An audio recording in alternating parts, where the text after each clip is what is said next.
We are back with Beckie Fischer. Beckie, I'd like to ask you about your views on the challenges facing JNF's future and what the priorities are at this time. The priorities are what they have been for the last 10 years, and that is a project called Blueprint Negev.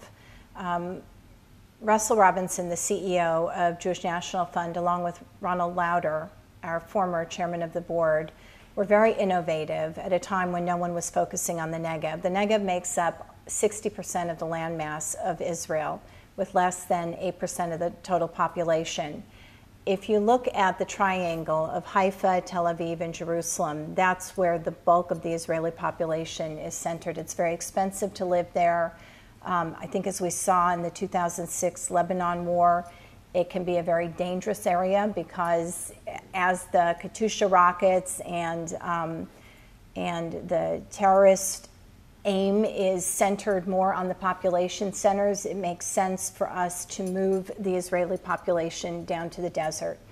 An Air Force base that was based near Sderot has now been moved further south into the Negev, and as part of that project, we have built water reservoirs, we have built parks, we are investing in water projects, and we hope to move over 500,000 people to the Negev over the next 10 years. That's going to be made possible by the partnerships that we have with organizations who are building new housing.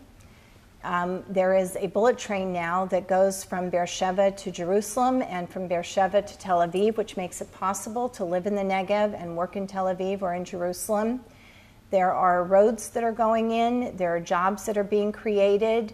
We have a project called Ala Negev, which is a village that has been built that brings 2,500 jobs to a development town called Ofakim, which is a very poor community. Ala Negev is a village for severely disabled children from birth to end of life. Eventually, we will be able to provide over 12,000 outpatient assistance for children anywhere from on the spectrum, on the autism spectrum, to more severely disabled. And that is part of what JNF does, is to work with projects that not only bring jobs, but provide social services. And Beersheba, we have developed a river project there that is now resulting in condominiums and storefronts being built along what at one time was just a dried out riverbed. When I saw it 6 years ago, it was filled with washing machines and rusted out cars. It is now just waiting to be filled with water. It's absolutely beautiful. It's become the center of the community. It's a park. Developers are now finding that it's a place that they want to build around so that the community has a place to gather. People are going there now to celebrate birthdays and special events and Jewish holidays. And that's what Jewish National Fund is doing. You know, we're choosing projects that can bring life to areas where once there was nothing, and giving people hope and reason to stay in towns where parents stopped there in the 50s. Nothing changed for them over the last 40 or 50 years. Their children couldn't wait to get out. Even though Ben Gurion University was there, the kids still couldn't wait to get out of the Negev. And now with what we're doing and now partnering with the government, because the government of Israel is now seeing that maybe there's a reason to put funding down there, that there can be a quality of life and a reason to go. I would consider living in the Negev. And I was just telling one of your colleagues that I would just love to move to Eilat. But I'd like to talk about children. No, you got to move to Beersheba. Beersheba. Well, I'm a beach bum. I just like the ocean too.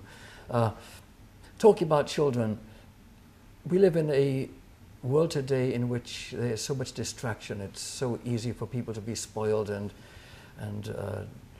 dragged into different directions and not focus on things of substance and importance.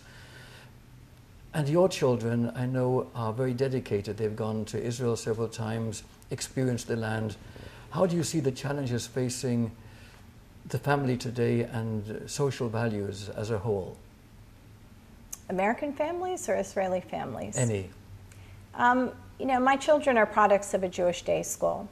My daughter made a decision that she wanted to finish out her college days by taking another alternative spring break in Israel and went with 3 of her college friends. and spent a week cleaning up some of these development towns, painting apartment buildings, working on water issues. And she and her friends wrote and told me it was the best experience they've ever had. She spent one summer living in Israel, working for Jewish National Fund, working in some of the parks and working on educational projects. Because she speaks Hebrew, she was able to translate them from English into Hebrew.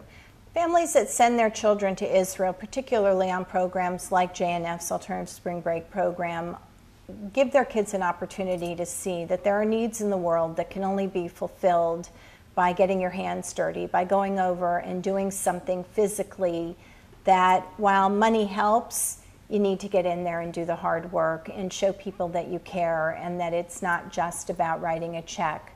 My son is probably going to be going over this summer to do a program on an Army base and do physical work there, because I think it's important, and he knows it and his friends know it, that, again, it's not just about writing a check or going to mom and dad and saying, you know, put money in my Jewish National Fund box, if you will. We need to send our kids to Israel. JNF, I think, has done a very good job in putting together educational programs and mitzvah projects and giving kids an opportunity to participate in building the land of Israel and helping families in Israel. Allah Negev was a project that Broward County funded through our Tree of Life dinner. You only need listen to General Doron Almag, whose own son was the reason that he decided to develop Allah Negev. He was born severely, severely disabled. You need only listen to General Almag talk about his own child and the fact that the philosophy of someone in the Israeli army is to leave no soldier behind, that he was not going to leave any child behind. That's what we need to teach our kids. And if we can instill that in them, whether they're in a day school or a public school, sending them on programs, sending them to Israel, they'll get it, so that we're replacing ourselves. Those of us that have been doing this work and, you know, are now in our 50s or in our 60s, and know that our kids are going to come up behind us and do the same thing, then we're going to be okay. I think your ideas with regards to Israel's past and present and future are just wonderful. And I want to thank you very, very much for being with us today and sharing your thoughts. It's my pleasure. Thank you very much for having me. Thank you. I'll be right back.